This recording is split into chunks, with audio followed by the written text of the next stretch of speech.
Hi, how to install and use the image add-on in Batch & Print Pro. To do this, you first navigate to Batch & Print add-ons index.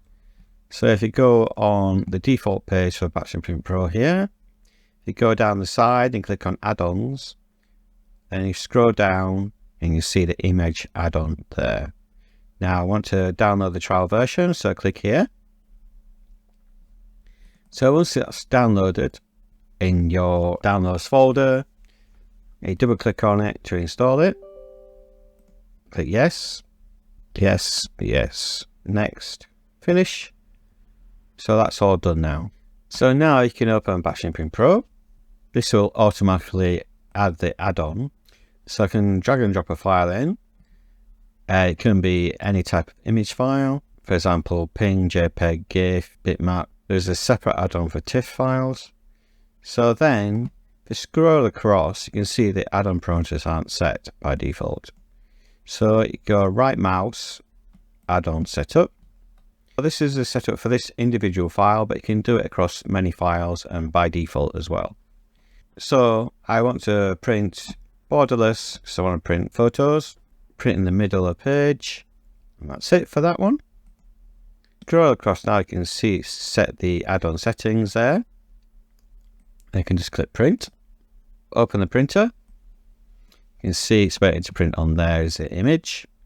Now, if I want to look at that image, I can look at it in Spooker++, go onto the paused, go click on it, I can generate a PDF of it.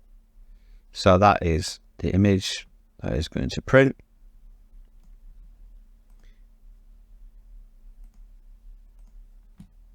And that's it. So now to set every file coming in to default that setting, if I drag and drop more files, it will have the add-on settings set for those files. So what I do is right mouse, copy add-on parameters to clipboard. Yes. So in the image add-on here, I want to paste the settings. And that's it. So now I'm going to drag a new file in, or in monitor or anything, it will automatically set the settings. So in monitor, you can set it up per folder as well.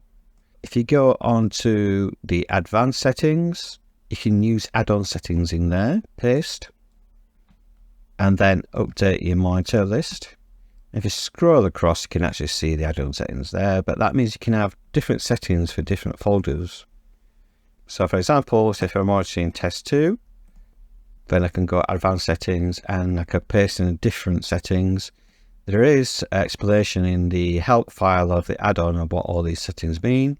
So you can actually manually change it if you want to. So that's how you install and set up the add-on and make it default. Give it a try.